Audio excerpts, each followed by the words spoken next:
Welcome to Larking Gowen Insights, accountancy and business advice for all, a series that gives you bite-sized tips and guidance on tax, funding, legislation, reforms and much more.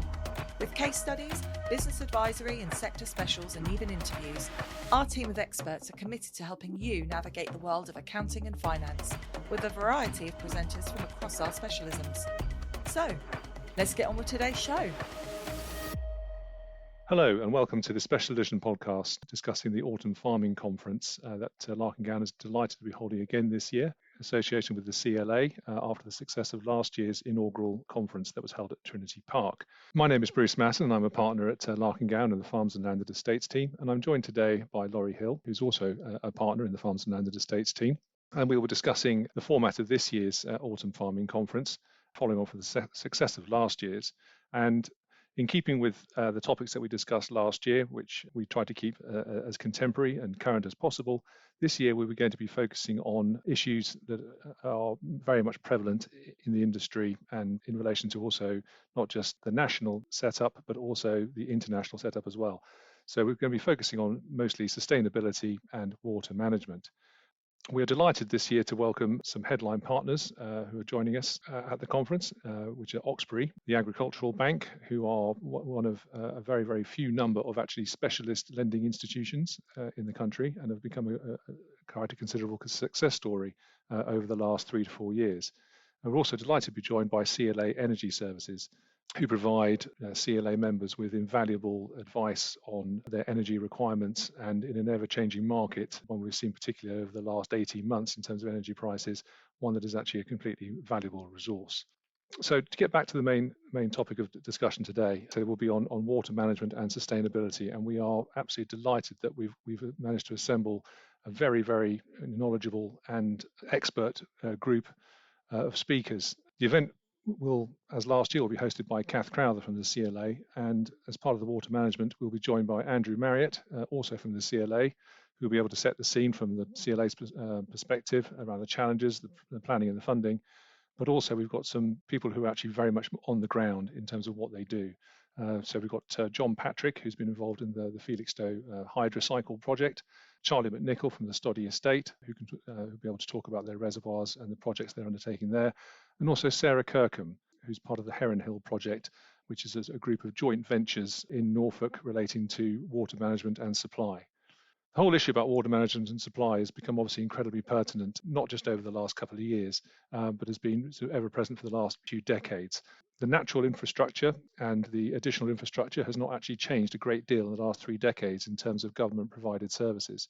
So in terms of water management and security and sustainability, it has largely fallen on the actual individual producers to find their own water solutions in consultation with government organisations such as the Environment Agency and DEFRA.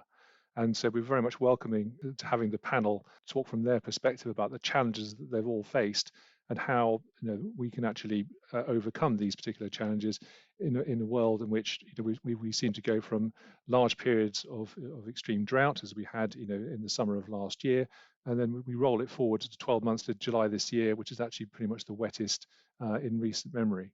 It makes for incredibly challenging times, for one thing, but also the uncertainty about resources and natural capital that goes with it.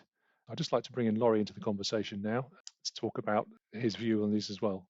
Yeah, thank you, Bruce. I think the topic of water management and sustainability is very prevalent in today's agricultural sector. It is key for our region, in particular in the east, given our rainfall totals compared to sort of the centre and the west of the country, and whereby farmers getting together to have a joint venture or a scheme whereby they can do a water sharing arrangement will be beneficial for them on their own farms and on others going forward. And I think it will be more and more prevalent that farmers will join up, and I think the ability to bring a combination of people together through a panel and have a panel discussion will be really beneficial, not only for those involved in the panel but for all of our delegates who will be attending, to understand some of the risks and pitfalls that people may well have been through, and also try and or understand what they might have done differently, so almost to try and create a learning environment for our delegates. But it's also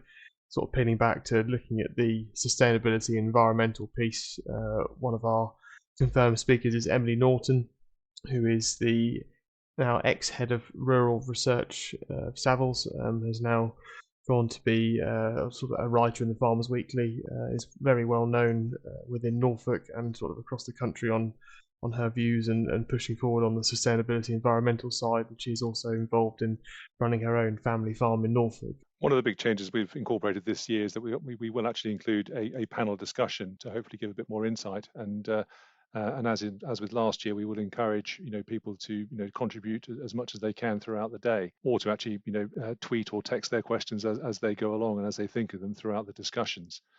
Whilst water management and sustainability will form quite a large part of the day, there are as with last year, we are going to have other aspects to it. And so we're also welcoming again another partner to the event this year, which is Yagro. And I think many people would have come across Yagro in terms of the work that they do in their data analytics. It's a topic that we did touch on last year about the use of data and how it's interpreted to try and improve farm productivity. And what Yagro have done, particularly over the last few years, they are a relatively new company, but they've actually gone from strength to strength as more and more farmers are taking the collection of data, which has always been available in one form or another, but it's how to use it and interpret it to actually complement their businesses rather than necessarily drive them. And as part of our speaker lineup, Henry Wellham, who's a partnership manager at Yagro, he's coming to have a session with all of the delegates with regards to how farmers and landowners can use their data better, what to record, why they should be recording it, and how they can use data to make better decisions by almost implementing a data strategy for their businesses.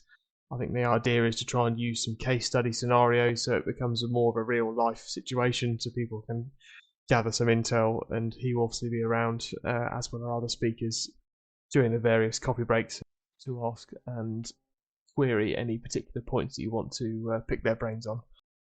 Alongside that, we will also be hearing from Ian Evans, who is the owner and proprietor at Copdock Hall. This is probably something a little bit different compared to diversification projects that we've covered before, because it's not naturally necessarily a farming business, but it is a rural business, and one that has had to diversify quite significantly in terms of wine production, but also putting in place things like wedding venues and general recreation facilities in which to actually try and maximise potential that all these venues have.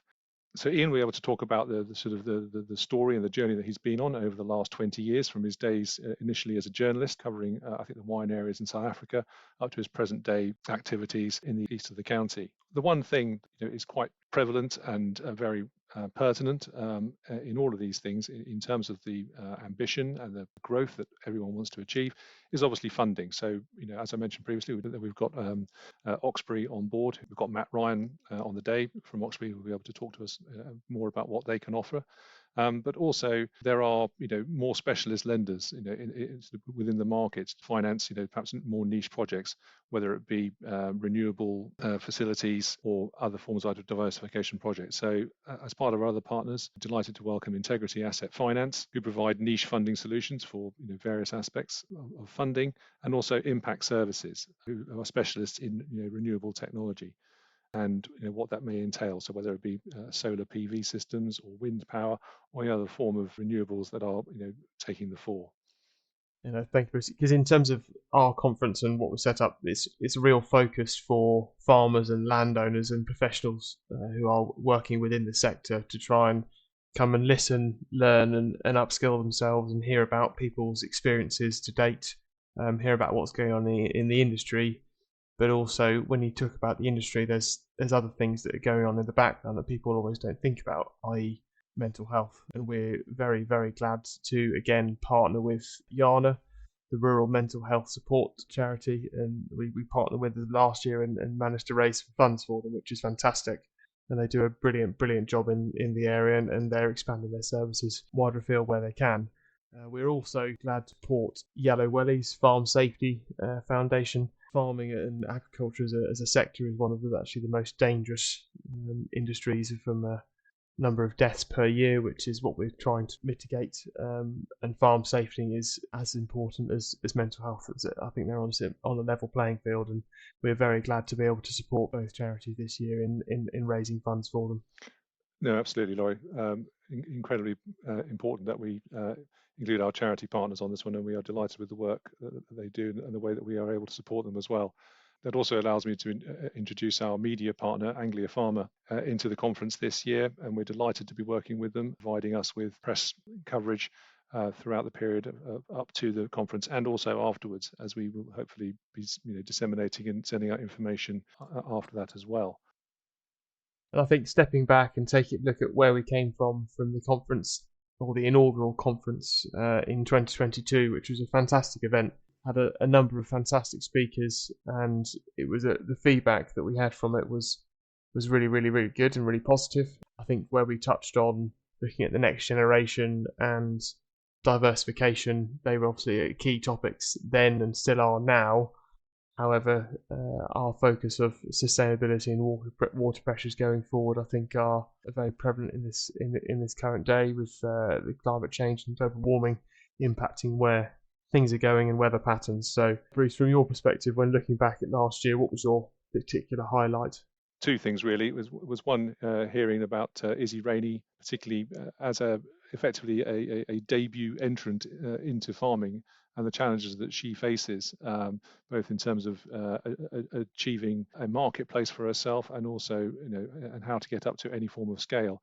And also hearing the story of Stuart and Rebecca Mayhew about their disillusionment with what many people may regard as traditional farming techniques, and changes that they've made to their business, particularly over the last 5 or 6 years, but more so over the last 10 years in terms of thought process, and how that may work in terms of regenerative farming, and just how to do things differently.